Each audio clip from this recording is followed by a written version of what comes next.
Himani films ಬ್ಯಾನರ್ನ Kaljiga cinema ರಾಜ್ಯಾದ್ಯಂತ ತೆರೆ ಕಂಡಿದೆ. Coastal wood star Arjun Kapikad ಅಭಿನಯದ ಈ ಸಿನಿಮಾ ಬೆಳ್ಳಿಪರದೆ ಮೇಲೆ ಹೊಸ ಅಧ್ಯಾಯ ಬರೆಯೋಕೆ ಮುಂದಾಗಿದೆ. ಸಿನಿಮಾ ಈಗಾಗಲೇ ಅಪಾರ ಸಿನಿಪ್ರಿಯರ ಮೆಚ್ಚುಗೆ ಗಳಿಸಿದೆ, ಅಲ್ಲದೆ ಯಶಸ್ಸಿನತ್ತ ಹೆಜ್ಜೆ ಹಾಕ್ತಾ ಇದೆ.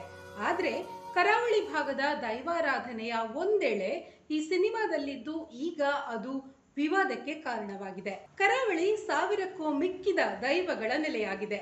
ಇಲ್ಲಿನ ಆರಾಧನಾ ಸಂಪ್ರದಾಯದಲ್ಲಿ ಬರೋ ಕೊರಗಜ್ಜ ದೈವ ಈ ಸಿನಿಮಾದಲ್ಲಿ ಕಾಣಿಸಿಕೊಂಡಿದೆ. ಇದಕ್ಕೆ ತುಳುನಾಡಿನ ದೈವಾರಾಧಕರು ತೀವ್ರ ವಿರೋಧ ವ್ಯಕ್ತಪಡಿಸಿದ್ದಾರೆ. ಬಾಯ್ಕಾಟ್ ಕಲ್ಚಿಗ ಕೂಗು ಕರಾವಳಿಯಾದ್ಯಂತ ಮೊಳಗಿದೆ. ಅಷ್ಟಕ್ಕೂ ದೈವಾರಾಧನೆಯ ಸಿನಿಮಾಕ್ಕೆ ಯಾಕಿಷ್ಟು ವಿರೋಧ ತಿಳ್ಕೊಳ್ಳೋಣ ಬನ್ನಿ. ದೈವಾರಾಧನೆ ಅಂದ್ರೆ ಏನು? ತುಳುನಾಡಿನ ನೆಲಮೂಲ ಜನಾಂಗದ ಜನಪದ ಸಂಪ್ರದಾಯ ಹಾಗೂ ಶಕ್ತಿ ಆರಾಧನೆಯೇ ದೈವಾರಾಧನೆ. ತುಳುವ ಸಂಸ್ಕೃತಿಯಲ್ಲಿ ಧಾರ್ಮಿಕ ವಿಚಾರ ಬಂದಾಗ ದೈವ ದೇವರು ಅಂತ ಉಲ್ಲೇಖಿಸಲಾಗುತ್ತೆ. ತುಳುವರಿಗೆ ದೈವವೇ ಮೊದಲು, ದೇವರು ನಂತರ. ದೇವರಿಗಿಂತಲೂ ಆಪ್ತ ವಲಯದಲ್ಲಿ ನಂಬಿದವರ ಆಜ್ಞಾಪಾಲಕನಾಗಿ ತಾಯಿ ಹಾಗೂ ಸೋದರ ಮಾವನ ಜಾಗದಲ್ಲಿ ನಿಂತು ಕುಟುಂಬವನ್ನು ಪೋಷಿಸೋ ಶಕ್ತಿ ಅಂದ್ರೆ ಅದು ದೈವವಾಗಿದೆ. ಹಾಗಾಗಿ ದೈವಗಳೊಂದಿಗೆ ತುಳುವರ ನಂಟು ಅತ್ಯಾಪ್ತವಾದ್ದು. ಕರಾವಳಿಯ ಮಂದಿ ನಂಬಿದ ದೈವ ನೀಡೋ ಇಂಬಿನ ನೆರಳಿನಲ್ಲಿ ಬದುಕು ನಡೆಸೋರು. ದೈವ ಹಾಗೂ ಮಾನವರ ನಡುವಿನ ಈ ಆಪ್ತತೆ, ಭಕ್ತಿ, ನಂಬಿಕೆಯನ್ನ ಅವರೆಂದು ಬಿಟ್ಟುಕೊಡಲ್ಲ. ದೈವಗಳಲ್ಲಿ 3 ರೀತಿಯ ವರ್ಗೀಕರಣವನ್ನ ಗುರುತಿಸಬಹುದು. ಮನುಷ್ಯರಾಗಿದ್ದವರೇ ತಮ್ಮ ಒಳ್ಳೆಯ ಕೆಲಸಗಳಿಂದ ಜೋಗ ಬಿಟ್ಟು ಮಾಯಾ ಸೇರಿ ವಿಶೇಷ ಶಕ್ತಿವಂತರಾದವರು.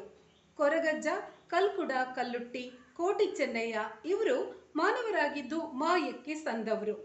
2ನೇ ವರ್ಗ ದೇವರ ಗಣದಲ್ಲಿರೋ ಶಕ್ತಿಗಳು, ಭೂಮಿಯಲ್ಲಿ ದೈವಗಳಾಗಿ ಅವತರಿಸಿದವರು.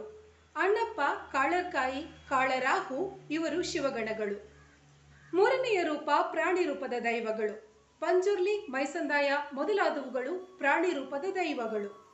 ಪ್ರತಿ ದೈವಗಳ ಹುಟ್ಟಿಗೂ ಒಂದೊಂದು ಕಾರಣ ಇದೆ ಹಾಗೂ ಪ್ರತಿಯೊಂದು ದೈವದ ಮಹಿಮೆಯು ವಿಶಿಷ್ಟವಾದ್ದು. ದೈವಗಳ ಶಕ್ತಿ ಹಾಗೂ ಕಾರಣಿಕ. ದೈವಗಳು ತುಳುನಾಡಿನಲ್ಲಿ ಜನರ ನಂಬಿಕೆ, ಹರಕೆ ಹಾಗೂ ಬೇಡಿಕೆಗಳನ್ನ ನಡೆಸಿಕೊಡೋ ಶಕ್ತಿಗಳು. ಕುಟುಂಬ, ಊರಿನಲ್ಲಿ ಯಾವುದೇ ವ್ಯಾಜ್ಯಗಳಾದಾಗ ಅದನ್ನು ಪರಿಹರಿಸೋ ನ್ಯಾಯ ವ್ಯವಸ್ಥೆಯಾಗಿಯೂ ಈ ದೈವಾರಾಧನೆ ನಡೆದು ಬಂದಿದೆ. ವೈಯಕ್ತಿಕ ಹಾಗೂ ಸಾಮಾಜಿಕವಾಗಿ ಯಾವುದೇ ಸಮಸ್ಯೆಗಳು ಉಂಟಾದಾಗ ಅವುಗಳನ್ನು ಪರಿಹರಿಸೋ ಮಾಯಕದ ಶಕ್ತಿಗಳಾಗಿವೆ ಈ ದೈವಗಳು. ಯಾವುದೇ ಕಾಯಿಲೆ, ಆರೋಗ್ಯದ ಸಮಸ್ಯೆ, ಮಾನಸಿಕ ಸಮಸ್ಯೆಗಳಿಗೂ ಪರಿಹಾರ ಕೊಡೋ ಮಹಿಮೆಯುಳ್ಳದ್ದು ಈ ದೈವಗಳು. ಸಿನಿಮಾದಲ್ಲಿ ದೈವ. ಹೊಂಬಾಳೆ ಫಿಲಮ್ಸ್ ಪ್ರೊಡಕ್ಷನ್ ಅಲ್ಲಿ ರಿಷಬ್ ಶೆಟ್ಟಿ ನಿರ್ದೇಶನದಲ್ಲಿ 2022ರಲ್ಲಿ ಕಾಂತಾರ ಸಿನಿಮಾ ತೆರೆ ಕಂಡಿತ್ತು. 70ನೇ ರಾಷ್ಟ್ರೀಯ ಚಲನಚಿತ್ರ ಪ್ರಶಸ್ತಿಯನ್ನು ಪಡ್ಕೊಂಡ ಹೆಮ್ಮೆ ಈ ಸಿನಿಮಾದ್ದು. ಈ ಲೆಜೆಂಡರಿ ಮೂವಿಯ ಮುಖ್ಯ ಥೀಮ್ ಏನಾಗಿತ್ತು ಅಂದ್ರೆ ಒಕ್ಕಲು ಧಣಿಯ ವ್ಯವಸ್ಥೆ. ಈ ವ್ಯವಸ್ಥೆಯಲ್ಲಿ ಒಂದು ನಿರ್ದಿಷ್ಟ ಸಮುದಾಯ ಮೇಲ್ವರ್ಗದಿಂದ ಯಾವ ರೀತಿ ಶೋಷಣೆಗೆ ಒಳಗಾಯಿತು ಅನ್ನೋದು ಮುಖ್ಯ ಕಥಾಹಂದರ. ಇದೇ ತರದ ಸಬ್ಜೆಕ್ಟ್ ಇರೋ ಹಲವಾರು ಚಿತ್ರಗಳು ತೆರೆಗೆ ಬಂದಿವೆ. ಆದ್ರೆ ಈ ಚಿತ್ರದಲ್ಲಿ ಕರಾವಳಿ ಭಾಗದ ದೈವಾರಾಧನೆಯನ್ನು ಬಳಸಿಕೊಂಡಿದ್ದು ರಿಮಾರ್ಕೇಬಲ್ ಹೈಲೈಟ್ ಆಗಿತ್ತು. ಕಾಂತಾರ ಸಿನಿಮಾದಲ್ಲಿ ದೈವಶಕ್ತಿಯ ಮಹಿಮೆಯ ಬಗ್ಗೆ ಇದ್ರೂ ದೈವವೊಂದರ ಹುಟ್ಟು ಮತ್ತು ಪ್ರಸರಣದ ಬಗೆಗೆ ಈ ಕಥೆಯಾಗಿರಲಿಲ್ಲ.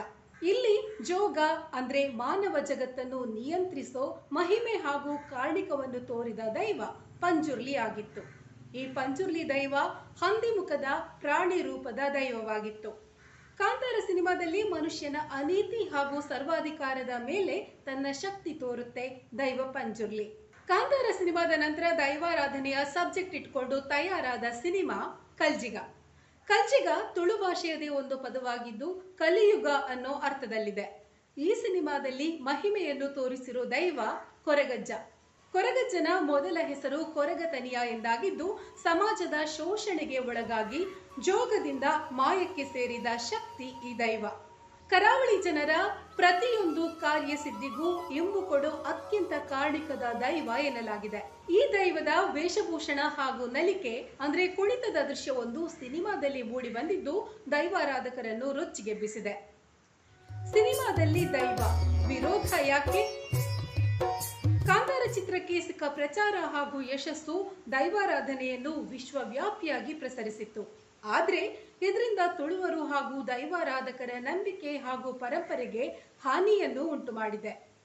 ಸಿನಿಮಾದ ಸಿನಿಮಾದಲ್ಲಿ ದೈವಗಳನ್ನು ತೋರಿಸಿದ ಬಳಿಕ ದೈವಾರಾಧಕರ ನಂಬಿಕೆಗೆ ಪೆಟ್ಟಾಗುವಂತೆ ರೀಲ್ಸ್, ಅವಹೇಳನ, ವಿಕೃತ ಅನುಕರಣೆಗಳು ಇವರ ಭಾವನೆಗಳಿಗೆ ಘಾಸಿ ಉಂಟು ಮಾಡಿದೆ. ನಂಬಿಕೆ ಹಾಗೂ ಆರಾಧನೆಯ ಸಂಪ್ರದಾಯಗಳು ಜನರ ಹುಚ್ಚಾಟದ ವಸ್ತುಗಳಾಗಿವೆ. ಯಾರು ಬೇಕಾದರೂ ದೈವದ ವೇಷ ಹಾಕ್ಬೋದು, ಅದರಂತೆ ಕುಣಿಬೋದು ಅನ್ನೋ ಮಟ್ಟಕ್ಕೆ ಬಂದಿದೆ. ಈ ಕಾರಣದಿಂದ ಸಿನಿಮಾದಲ್ಲಿ ದೈವ ನಲಿಕೆಯನ್ನು ತೋರಿಸಬಾರದು ಅನ್ನೋದಾಗಿ ದೈವಾರಾಧಕರ ಹೋರಾಟವಾಗಿದೆ. ಕರಾವಳಿಗರ ಬದುಕಿನ ನಂಬಿಕೆ, ಆಚರಣೆಗಳು ಮೌಲ್ಯವರಿಯದ ಜನರಿಂದ ಅವಮಾನಕ್ಕೆ ಒಳಗಾಗ್ತಿವೆ. ಅಲ್ಲದೆ ಸಿನಿಮಾ ಕಲಾ ತಂಡಗಳಿಗೆ ವ್ಯಾಪಾರೀಕರಣದ ಸರಕಾಗಿದೆ. ಇದಾಗಬಾರ್ದು ಅನ್ನೋ ಕಾರಣಕ್ಕೆ ಕರಾವಳಿಯಲ್ಲಿ ಪ್ರತಿರೋಧ ವ್ಯಕ್ತವಾಗಿದೆ. ನಾಟಕ, ಯಕ್ಷಗಾನದಲ್ಲೂ ದೈವದ ವೇಷಗಳು. ದೈವದ ಕತೆ ಸಾರೋ ನಾಟಕ, ಯಕ್ಷಗಾನಗಳ ಪ್ರದರ್ಶನಗಳು ಸಾಕಷ್ಟು ನಡೀತಲೇ ಇವೆ. ಕರಾವಳಿಯಾದ್ಯಂತ ಭರ್ಜರಿ ಪ್ರದರ್ಶನ ಕಂಡ ಶಿವದೂತೆ ಗುಳಿಗೆ ನಾಟಕ ಗುಳಿಗ ದೈವದ ಹುಟ್ಟಿನ ಕುರಿತಾಗಿತ್ತು. ಈ ನಾಟಕದ ನಿರ್ದೇಶಕರಿಂದ ಹಿಡಿದು ಇಡೀ ತಂಡ ಕರಾವಳಿಯವರೇ ಆಗಿದ್ದು, ಕಲಾಪ್ರೇಮಿಗಳಾಗಿ ಕಲಾತ್ಮಕವಾಗಿಯೇ ಗುಳಿಗನನ್ನ ರಂಗಕ್ಕೆ ತಂದಿದ್ರು. ಆದ್ರೆ ಈ ನಾಟಕ ತಂಡವು ದೈವಾರಾಧಕರ ವಿರೋಧವನ್ನ ಎದುರಿಸಿತ್ತು. ಇನ್ನು ಯಕ್ಷಗಾನದಲ್ಲಿ ದೈವದ ವೇಷ ಯಕ್ಷಗಾನೀಯವಾಗಿದ್ರು, ಕೆಲವೊಮ್ಮೆ ಅತಿರೇಕವೆನಿಸಿದ ಪ್ರಸಂಗಗಳಲ್ಲಿ ಜನರು ವಿರೋಧ ವ್ಯಕ್ತಪಡಿಸುತ್ತಿದೆ. ಒಟ್ಟಿನಲ್ಲಿ ನಾಟಕ, ಸಿನಿಮಾಗಳು ದೈವಾರಾಧನೆಯ ಪರಂಪರೆಯನ್ನ ಬೀದಿಗೆ ತಂದು ನಿಲ್ಲಿಸಿವೆ ಅನ್ನೋದು ದೈವಾರಾಧಕರ ನೋವು. ದೈವ ಕಾರ್ಮಿಕ ಸಿನಿಮಾ ಮೂಲಕವೇ ವಿಶ್ವಕ್ಕೆ ತಿಳಿಬೇಕೆ? ಸಿನಿಪ್ರೇಮಿಗಳು ಹೇಳುವಂತೆ ತುಳುನಾಡಿನ ಸಂಸ್ಕೃತಿ ಜಗತ್ತಿಗೆ ಪರಿಚಯವಾಗಬೇಕು ಅನ್ನೋ ಆಶಯ ಒಳ್ಳೆಯದೇ.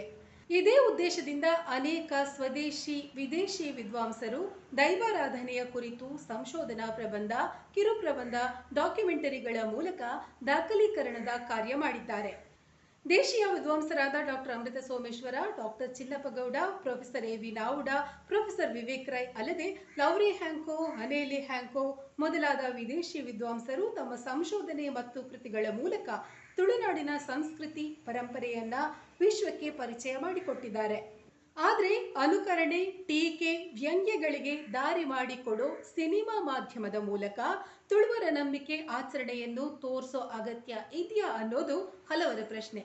ಅಷ್ಟಕ್ಕೂ ದೈವದ ಮಹಿಮೆಯನ್ನು ತೋರಿಸೋದೇ ಆದ್ರೆ ಸಾಂಕೇತಿಕವಾಗಿ ದೈವದ ಕರಿಗಂಧ, ಗಗ್ಗರ, ಕಡ್ಸಲೆ, ಕತ್ತಿ, ದೈವದ ಬೆಳಕು ಇಂತಹ ಪರಿಕರಗಳನ್ನ ಬಳಸ್ಕೊಳ್ಬಹುದು ಅನ್ನೋದು ದೈವ ಭಕ್ತರ ವಾಚ.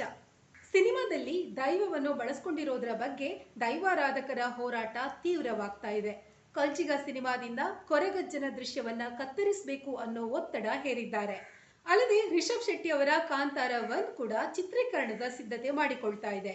ಈ ಹಿನ್ನೆಲೆಯಲ್ಲಿ ಈ ಚಿತ್ರತಂಡಗಳ ಮುಂದಿನ ನಡೆ ಏನು ಅನ್ನೋದು ಕುತೂಹಲ ಮೂಡಿಸಿದೆ.